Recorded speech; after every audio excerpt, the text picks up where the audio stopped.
We have finished 32 races. We have 4 to go. The round of 8 is here, and with it, we have the superpower battle because we got 2 Penske cars and 3 apiece from Hendrick and Gibbs. Let's look at all 8 of the remaining drivers and see which ones will be fighting in Phoenix. Starting from the basement is the defending champion, Joey Logano, 24 points out at the start. He did it again. I keep telling y'all that it just keeps happening. I have misunderstood and underestimated just how good he can be, or at least how well he can get through these rounds, and he just keeps doing it. Everyone calls him the playoff boogeyman. He's not. If you've watched John Wick, he's the Baba Yaga. He has won at Vegas. As of last year, he won at Vegas to get into Phoenix. He's always a threat at Talladega, even though he has not been very good finishing that race. And Martinsville is a short, a flat, and an oval.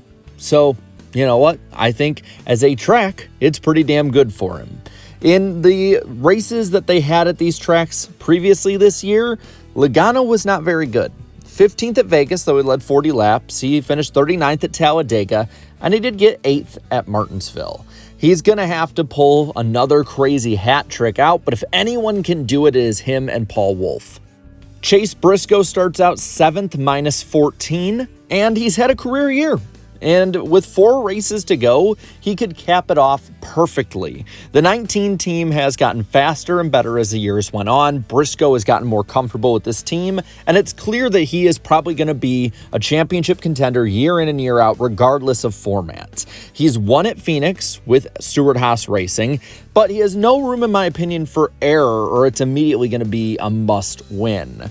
And it hasn't been that great so far this year. He finished 17th and 15th at Vegas and Dega respectively, and he did get 9th at Martinsville, and he's done better there in the past. I do think that Briscoe has what it takes to get further, but I do think this team has in some ways taken a bit of a step back. They're going to need to return to midsummer form completely, as well as start the playoffs form completely if they are to advance. The other Chase and Chase Elliott is tied minus 14.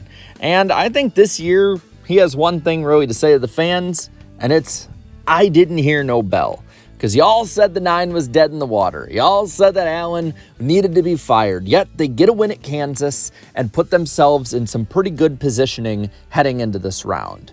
Now, he's had speed at Vegas, but it always seems like he has issues there. If they're able to keep those down, he could really be in a good points position heading into Talladega, where Hendrick is strong and where he's won before in this car. And he was a few laps away last year from win at Martinsville. He could have the speed to win at all of these races. And in 5th, first one out, is Christopher Bell in the 20, only minus 4. The speed has come back to the 20 team at just the right time. And in a lot of ways, he is one of the guys who is the most clutch of anyone in the field, like his wins in the past at the Roval and Martinsville to advance on in the playoffs. He also won Spring Phoenix this year, so you know that if he makes it all the way, he will be dangerous at that track.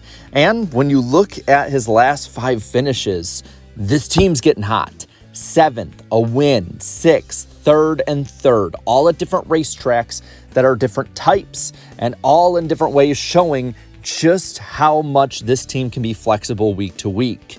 In 4th, plus 4, is Kyle Larson in the 5. This team's been a bit off compared to its previous domination in different years, and it's not dominant. They're on a 20-race winless streak, which for him is pretty immense at Hendrick Motorsports. He's always a favorite to win at Las Vegas, so I think that people need to, maybe pump the brakes until after that, and he's always been pretty fast with Hendrick at Martinsville. But the thing is, and this could be the X factor for Kyle Larson this year, is he is a very under-the-radar super speedway driver now. This team and this driver have gotten better in years past at these types of tracks. This year, he has not finished lower than 20th at a super speedway, which for Larson is saying something. He finished 20th, 3rd, 2nd, 17th, and 6th. If you're keeping track, that's 3 of 5 in the top 10, 6th or higher. William Byron is 3rd, plus 4 as well in the 24 car. He has the 2nd most laps led this year at 915, only behind Kyle Larson, but he has only led 5 since his win at Iowa, and all 5 of those were at Daytona, which could be good for Talladega, but when it comes to showing off how much speed the 24 has, they're clearly and uncharacteristically off in the playoffs this year, which is crazy because usually this is when they turn it up and are really, really competitive. He is a ruthless superspeedway driver, willing to even put his teammates out to dry, and he's been great at Martinsville. So I don't think by any means he's out of this. In second is Ryan Blaney +6. He's been red hot with speed this year, and they've really gotten the DNFs and issues down a lot, and they excel at all 3 of these tracks. Ryan Blaney could just as easily finish 35th in one of these races or sweep the entire round. He has been almost unstoppable when it comes to finishing in the top 10, with 9 of the last 12 races finishing there and leading laps in pretty much all of those, and double-digit laps at that. While he finished 35th at Vegas and 37th at Dega, he did finish 11th at Martinsville, but I don't think that these finishes are indicative of just how good they'll run. If they stay out of trouble, this team should be a favorite not only to make it there, but to win it all. And leading the way, the oldest guy left is Denny Hamlin +8. He has aged like fine wine when it comes to his overall racecraft as a driver, but there are questions, I think, surrounding him. When it comes to the stress of the title, can he put up with it again? Can he put up with the stress off the track of the drama between him and Toyota, as well as him and Joe Gibbs Racing, and the lawsuit that is ever looming over him every single week? This is a very hit-or-miss team, too. They have not strung together 3 straight top 10s since June. So they're probably going to have to get a win or have some really good finishes and stage points in the races they run well in. They cannot have a single screw-up, in my opinion, +8, nor can any of the other drivers in this round. One screw-up is what's going to take you out of a championship shot. And he's not really been good at 2 of the 3 tracks this year.